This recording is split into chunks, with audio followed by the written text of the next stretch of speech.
Afternoon, everyone. I hope you enjoyed your lunch.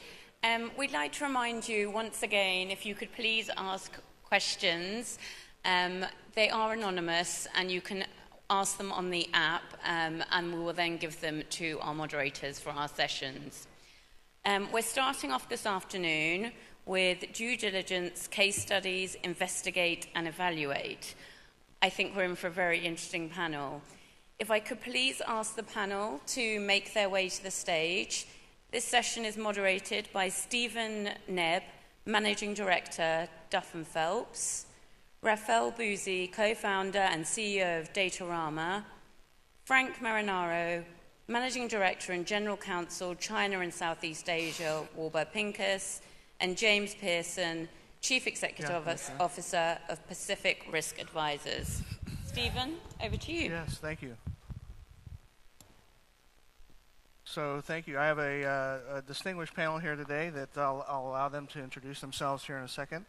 But as the introduction was, we're talking about diligence and the effect it has on deal negotiation, on deal structure, and investment returns in Asia. So please introduce yourselves, if you will. Thank you. My name is Raphael, and I'm the CEO and co-founder of DATARAMA, startup that started about 2 years ago and does business intelligence on a web platform.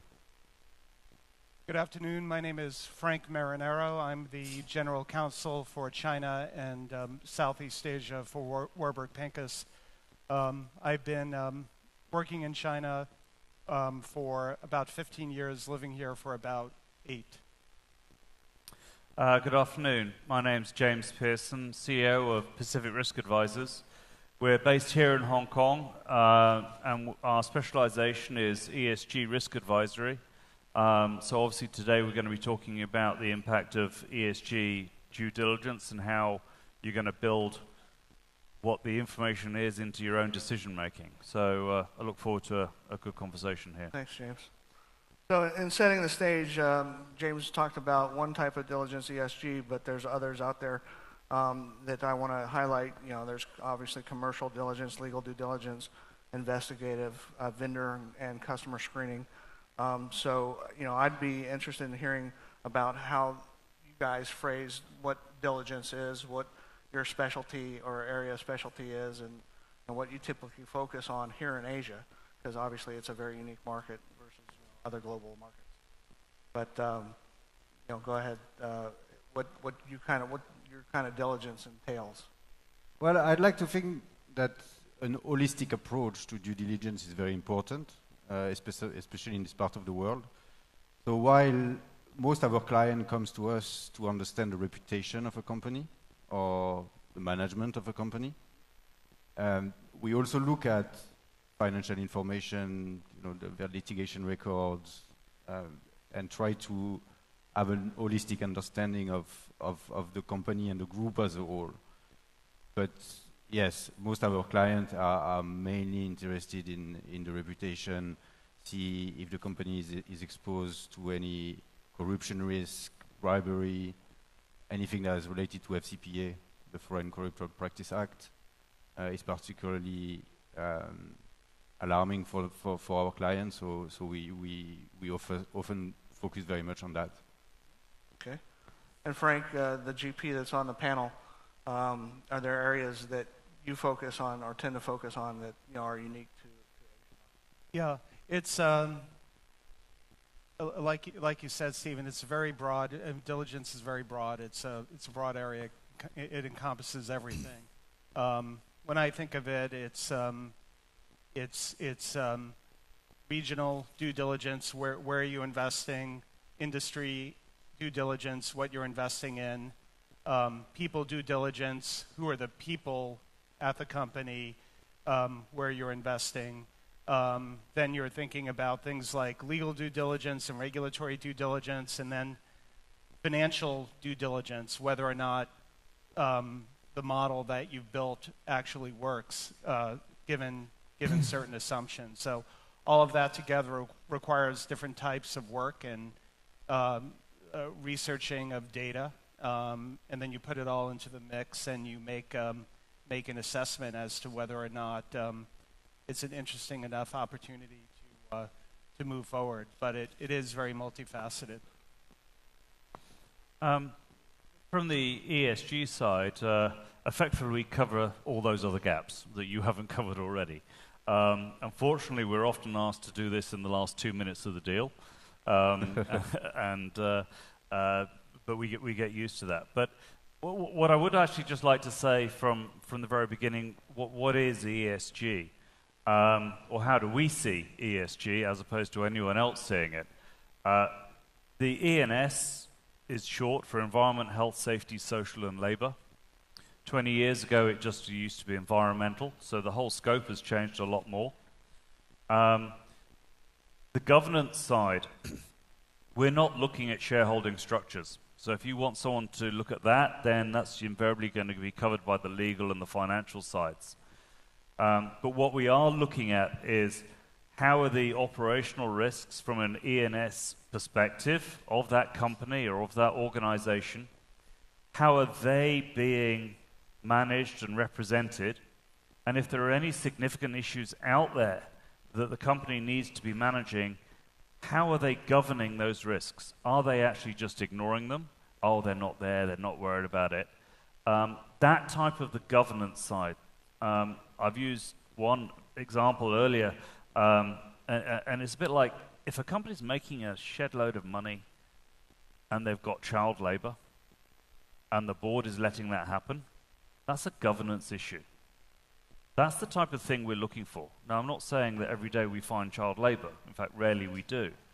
But it's that type of governance side that we need to identify. It's an operational risk that investors need to understand and be able to manage, mitigate, and control whatever it is.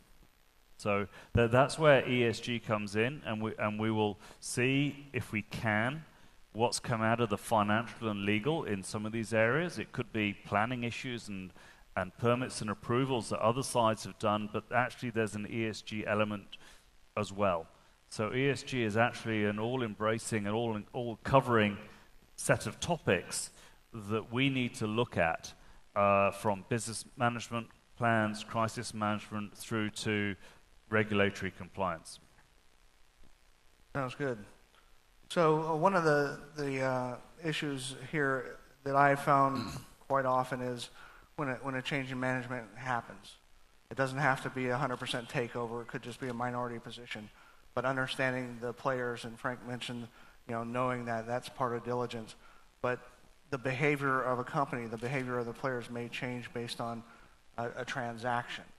And so what types of things do you focus on to identify potentially that behavioral change that might occur after the deal's done?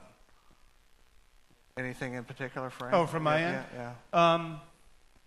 Well, Stephen, like you said, I think that going in probably, I would say one of the key pillars of any investment case is what people are you willing to take a bet on? And our approach has always been, and for most venture capital firms, the approach is undertaking a partnership with management. You need to know that you can work with these folks, that you can trust these folks. Of course, you can put in contractual provisions to protect each side, but ultimately it's about human relationships, particularly in places in Asia. I think relationships are extremely important, and folks need to be incentivized well. So what we try to do is add value with management. Of course, we typically take board seats, so we're actively involved at that level.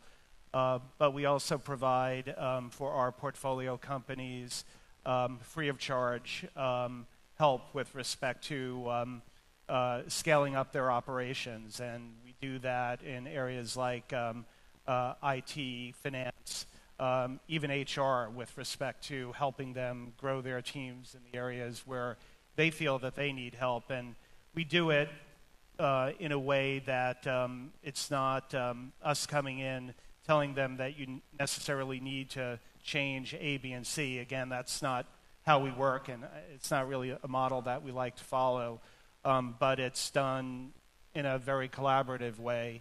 And as a company scales up, you have to scale up your teams and people.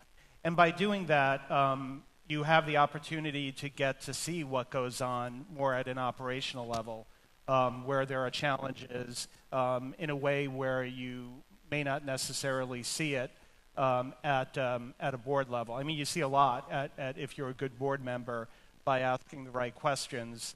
But by having folks helping companies at the operational level, issues trickle to the surface, I think, quicker, and then you can bring in other advisors to help the companies improve where there may be challenges.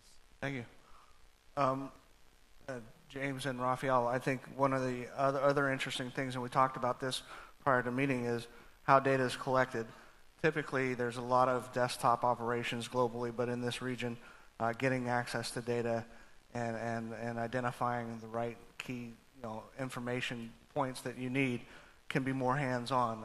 I'm intrigued by Raphael's company, who is more data analytic and maybe can talk about technical innovations that are happening in the industry. And then also, James, talk about how you guys typically, gather your information. So there are essentially two types in the risk consulting world, two types of due diligence: the public domain research due diligence that we call level 1, and the level 2, which is inquiries on the ground, which are confidential and discreet. Traditionally, in this part of the world, meaning in emerging markets, because the information available publicly is scarce, a lot of clients want to go to do a level 2 and investigate on the ground. However, that in my experience, what we find is that the data is there. You just have to find it, basically. And you have to reconcile what we call big data.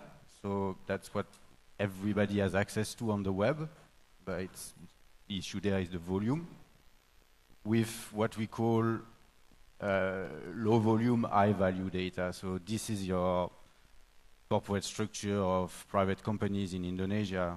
This is your litigation records for individual in Vietnam, your financial information for Chinese companies, Chinese private companies.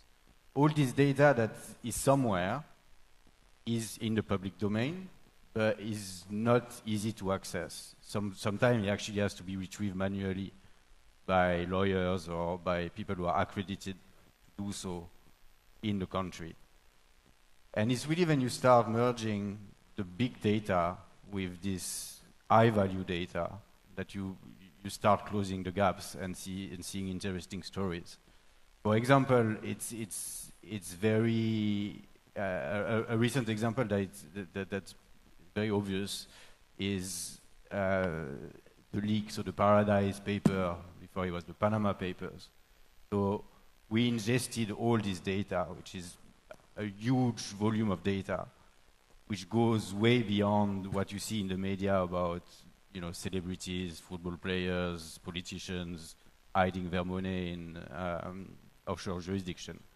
There is a lot more data available there than what is actually reported in the media. So when you mix that with your local Indonesian corporate records, sometimes you see much, and that helps you identifying the ultimate beneficiary owner, for instance, of a company or a business group, without having to go and ask questions on the ground, which sometimes give you good results, sometimes don't.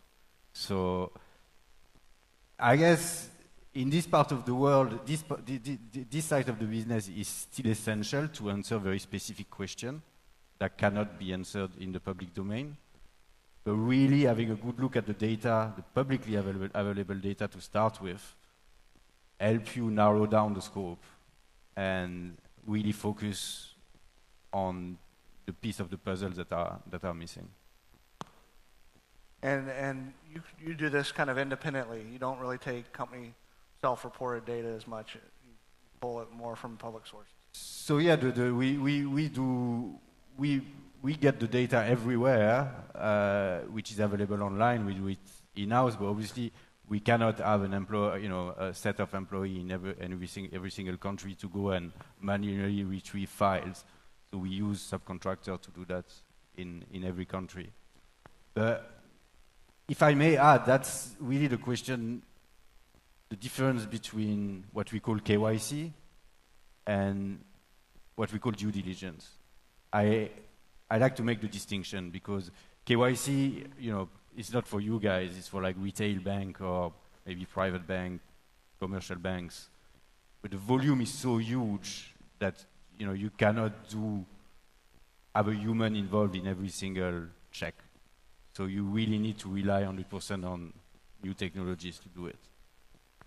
Whereas when we talk about due diligence, technology helps a lot and help you being faster and cheaper in the process. But there is still a very important human element to it that, especially in emerging markets, you cannot lose. Southeast Asia is a very good example, and it's a very challenging region because beside Western and Eastern Europe, I don't know any other territory in the world where in such a small area you have so many languages and so many different cultures. And that in terms of data, for a data scientist, it's very difficult to manage and to deal with. So the human element, having a human analyst that can speak Vietnamese, a human analyst that can speak Bahasa, and so on, it's still essential to in the process of a serious and in-depth due diligence. Absolutely. And James, I think that's different from you in that a lot of your data has to come from the company, I would. Yeah, our problem is that there's actually just very little out there, data-wise, that is going to give us sufficient comfort that we can make a robust conclusion on it. So we have to go and kick the tires, get the muddy feet, and go and really see what's happening on the ground. If you're in Europe or the US, there's a number of databases which you can look at to give you the underlying geology, etc. So you've got an idea of, are you sitting on a whole pile of contaminated land? In Asia, there isn't that. You have to go and see it. And you've got to ask people who's been there who's been at the factory for the longest time. Just go and say, well, have there been any problems here? So from the ESG side, it is foot leather intensive. I think is the best way to describe it. You've got to go out there and you've got to look, see what are you seeing. Not glance over it. Really sort of study why is that there, because that could be hiding something under there. So we really are quite investigative about it. You've got to be able to ask some really good questions, because people are very happy to gloss over what they did 10 years ago. Yep. And from an environmental perspective, if they've been throwing their old solvents away in the back corner of the plant because no one's using it now, that's a big liability now. And the biggest issues we're going to see, even in Asia now, are still the soil and groundwater contamination issues, which just cost an enormous amount of money to clear up. So from a DD perspective, obviously we're all looking for deal killers. So we've got to be quite thorough in what we do about looking for that deal killer. But on the other side of it, invariably, 95% of the time, ESG is not a deal killer. There's a lot of issues, don't get me wrong. There's compliance issues, there's improvements, etc. that need to be done. But they're not going to stop a deal. So one of the other side is if there's no deal killers in there, we're looking at that stage already to see where are the improvements that the investee can make in this company. How can we help our client get the most efficient use of this DD? It's not just deal killer, yes or no. It's how can we be putting in the 100-day action plan, the one-year strategy on addressing all these risks? Because the value isn't going to be there in that deal until the exit. So the quicker we can hit the low-hanging fruit, post-transaction, that's where the client, the GP is going to be the happiest, and hopefully the company is going to be the happiest. They can see that deal we did 6 months ago has already released or realized a lot more profit than we were planning it beforehand. Everyone's happy. DD doesn't need to be painful, but you know, well, we have to ask the awkward questions. And sometimes, from an ESG perspective in Asia, people actually don't know what to expect. They've never had an ESG audit before. No one's ever asked them about a lot of the questions we're asking about. So some head scratching does occur. Yes, indeed. about what we're trying to achieve, I have to admit. That's true. And I know, you know, ESG is all-encompassing of quite a wide array of things. And I know it's deal specific, and sometimes a certain deal will require more E, more S, more G. And thinking about that, also research has said some firms that tend to focus on environmental versus social and such. And so one of the questions I had was, in this region, did you see a strong pull towards S or G or E? And you brought up the point that depends on how you define G as well. Well, yes. I mean, I've done that G, but I mean, we've got one client where we've done 40-odd deals with them from a DD perspective over the last 10 years. And we pulled that data together just to say, well, where have the highest number of issues we've identified in all of these reports? It hasn't been environment, all right? The biggest ticket item on the environment is actually managing hazardous wastes, which most people don't do correctly, and that is actually just a big cost on the bottom line, which can be immediately avoided. But the biggest, more worrying thing is actually fire and life safety. And that is, again, something which operationally is just invariably a CapEx issue and a health and safety cultural issue.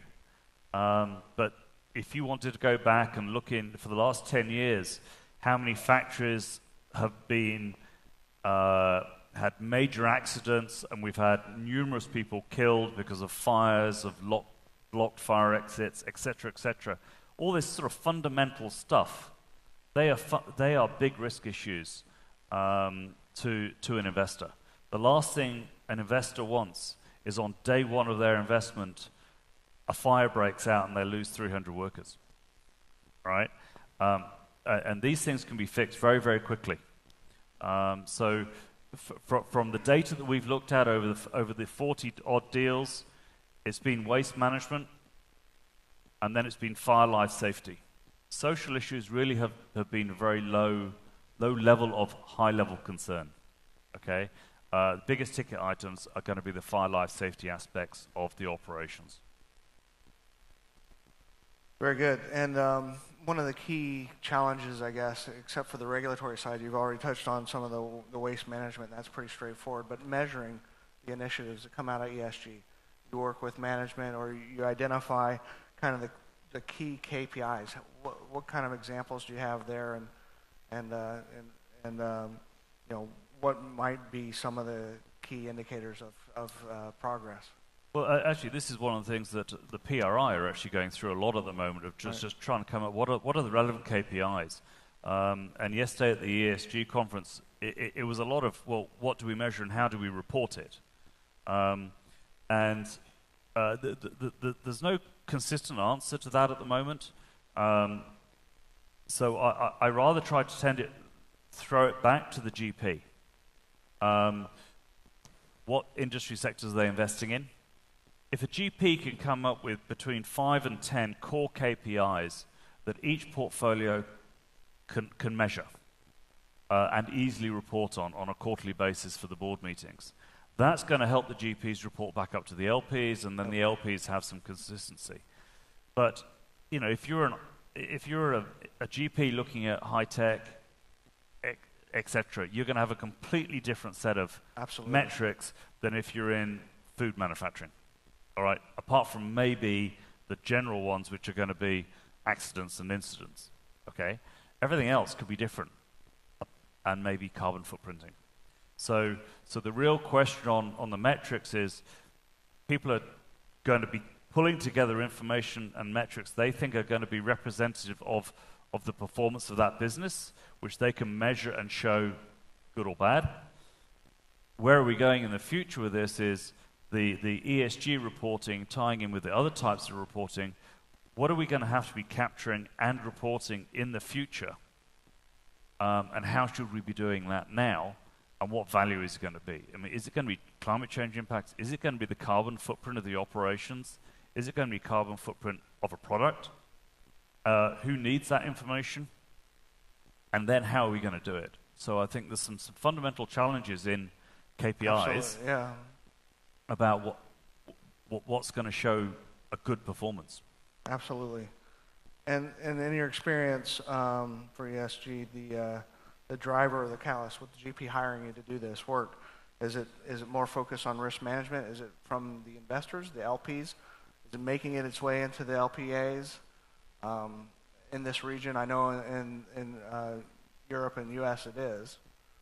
If the GP's got an LP from Europe, there's going to be an expectation of some type of ESG DD at every deal, and some type of risk management by the GP of ESG issues. So the LPs are going to be looking and wanting to see that a GP is managing these, identifying and managing ESG risks. They're not going to go into the level of saying, I want to see all this, this, and this. They're not necessarily going to want that level of detail. That's up to the GP to come up with a process, a management process that they can consistently do across their own portfolio. That's coming through. We're working with a lot of funds internally trying to set up their systems and get them to be looking through how do we manage this from a GP perspective, and then how do we roll that back down to the portfolio company. Yep.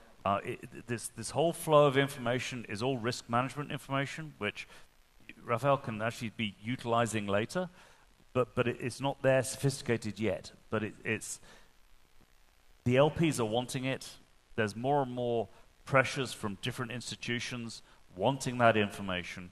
In Asia, we are a bit behind on doing that. But the value is, how can we get the post-transactional reporting and management of this data? Because that's where your value is. You don't get the value until you exit. So if you can show that and show an ESG, I call it sustainable alpha, for want of another phrase.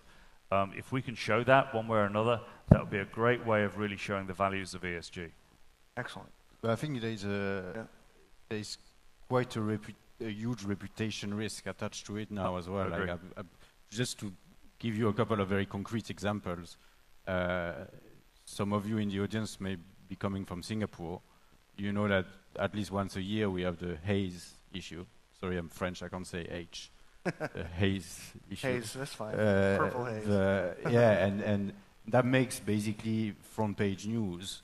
And the irony is that a lot of the fire obviously come from Indonesia, but a lot of the companies responsible for it ultimately are Singapore listed companies, which operate via subsidiaries in Indonesia and who employs another contractor, which themselves employ very little farmer that actually set up the fire.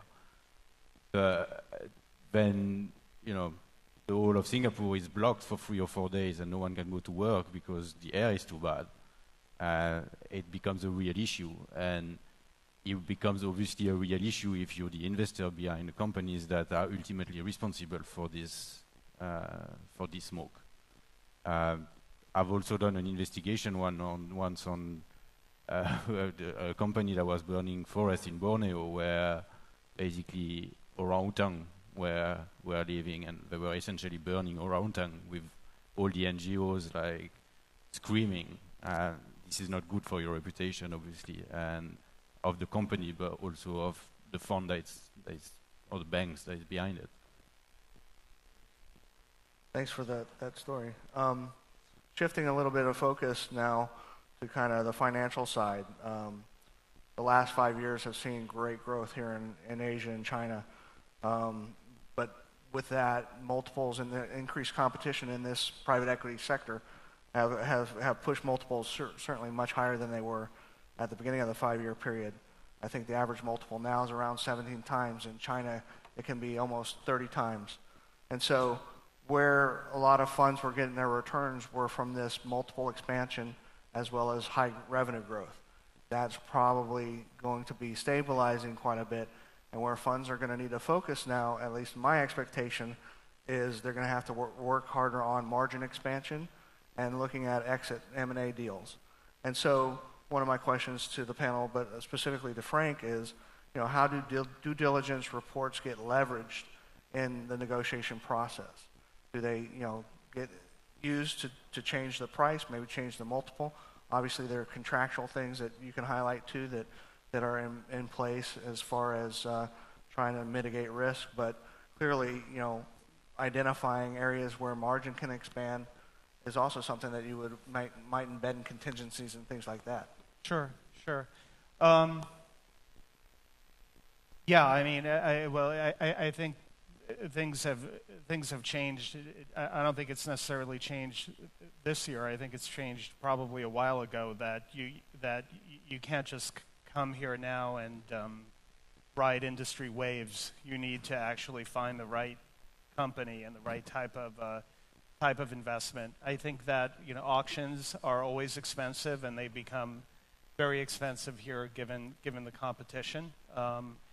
As a venture capital player, it's something that we participate in but don't necessarily rely on, which is where I think we give our investors value, in the sense that we don't need to rely on a competitive situation, and we don't necessarily need to rely on a company where we have to necessarily squeeze margins and rebuild, but find companies through our relationships that are still able to grow, and through that growth build margins. And I think in order to do that, and I think what we've seen is we consider ourselves to be a growth investor, which some may say is a bit late VC. I think now finding those opportunities early, where you can build margin with growth earlier, maybe being involved a bit earlier, taking a bit more risk with respect to the model and the opportunity, with trying to see where regulation may go, where it's not necessarily clear in new types of areas, and working with management to see how a new type of industry may fit into the framework in China, and it may fit in a way that is good for its expansion, and it may fit in a way where it's not so good or more limited. But getting there a bit earlier, I think, is important now, given the competition. And I do think, like what I said before with respect to having a strong, what we call investment support group, is extremely important to try to build margins. I think a lot of companies are young. They need help. They have issues with respect to scaling. They may have done things right in a 3 or 4 location type of business, but may not necessarily have the ability to do the same initially across provinces.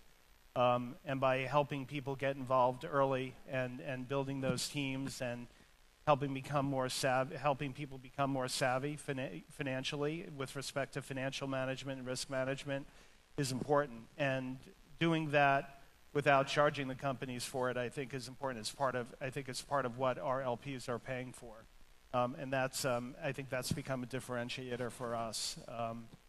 But I think investing earlier and finding the right people and being wary about which auctions you participate in, and understanding how you can partner with strategics as opposed to being in a position of competition with them in the right space is important, because I think you see a lot more strategics actually entering the venture capital space now. So, being their partner in the right setting and where the modeling works right, it can be helpful. I think we can be helpful to them, and they can be helpful to us.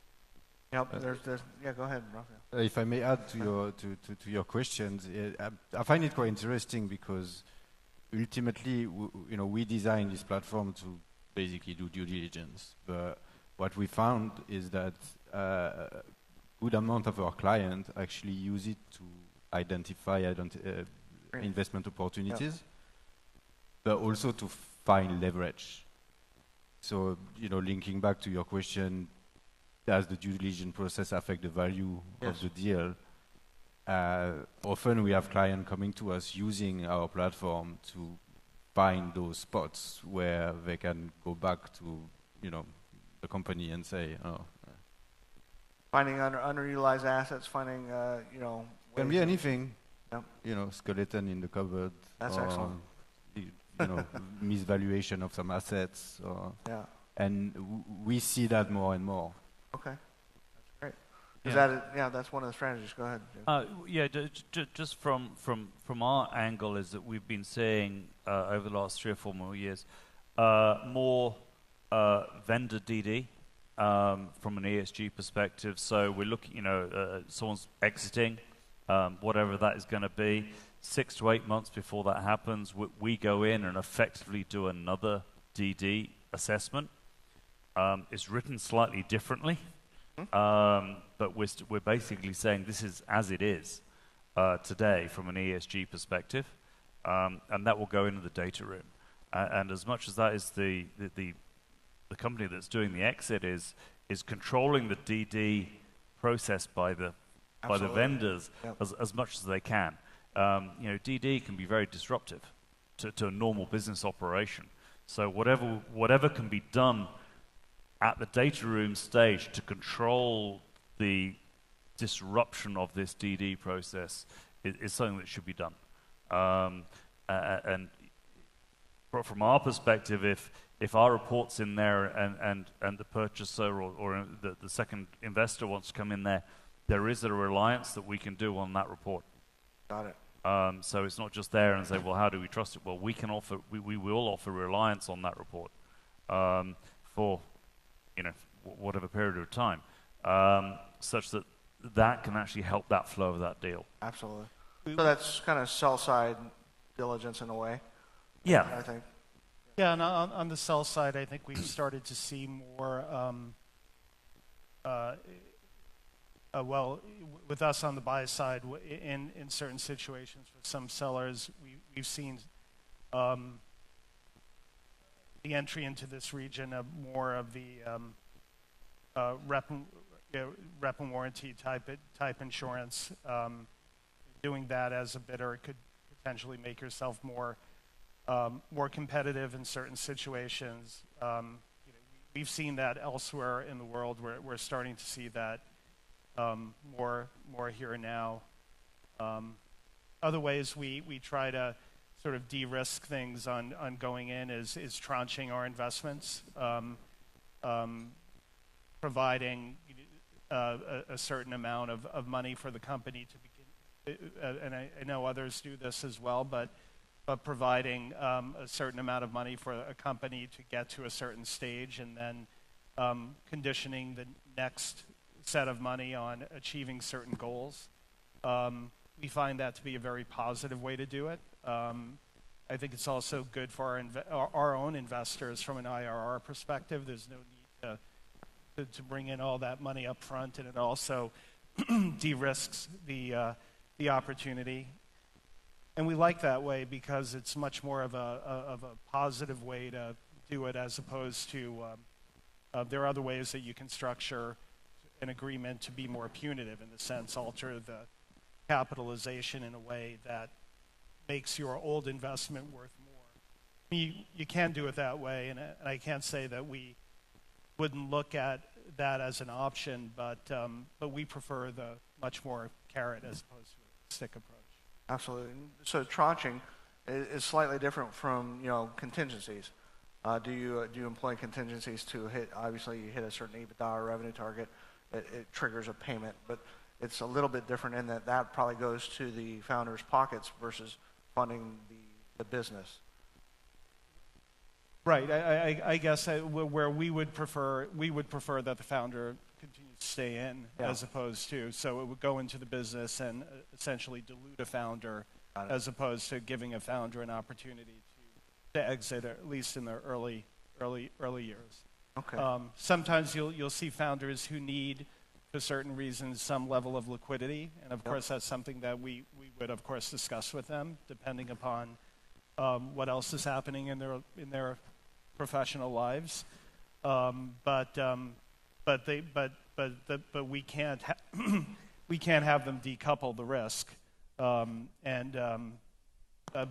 there could be a situation where a founder wants to leave, and we have a new management team, and that's fine too. I mean, that could be a model. But if we need the founder in, we don't necessarily want the founder to exit in a way that could disincentivize him or her in a way that would be, I think, that's probably more common.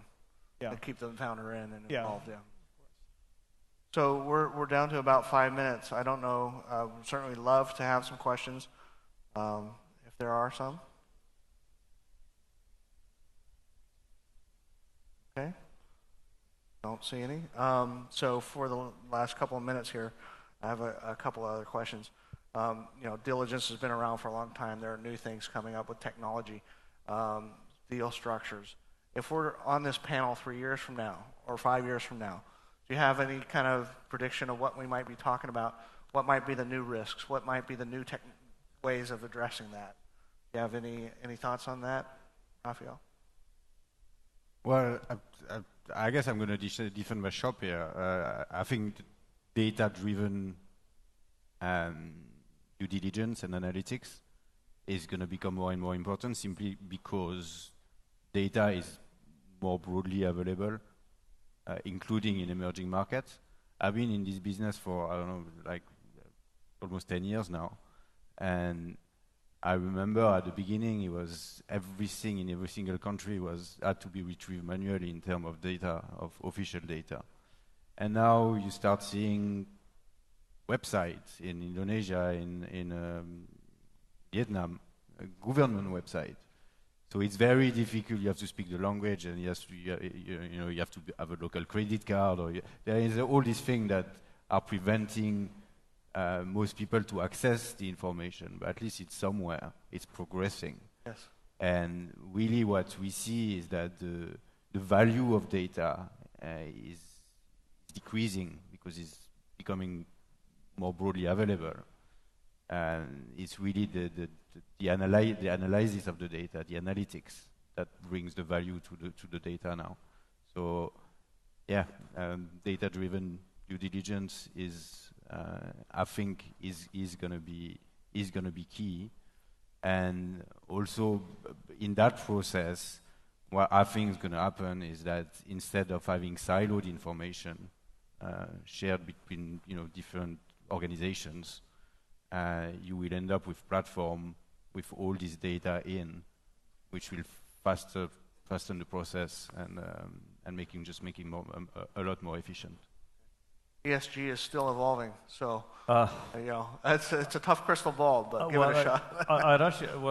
I'd say two things. We're going to see a lot more influence on reporting and how the data aspect is going to be do the reporting, and then that reporting is going to be coming out with trends and things that we haven't actually identified yet. So that area. But I think maybe one trend that we will be seeing more of is a greater understanding of the community and social risks of these investments. We're seeing more Ubers and internet-related aspects of business. Yes. We don't fully understand the risks and the pressures that these technologies are going to have on our day-to-day lives. Absolutely. They're going to present risks which we don't know yet. There are going to be opportunities in there which would be great to explore, but then we're going to be discussing how we're managing and then reporting these new-found risks and understanding the depth of that influence. So I think that's really where we're going to see Internet of Things, managing those aspects and the risks that are going to come out of those which we haven't identified yet. Right. Frank, parting shot? Yeah, I think that we'll probably see more of a standardization or an ethics and sort of a stronger ethics and compliance approach at companies in the region. as they become more international. I think that's already begun.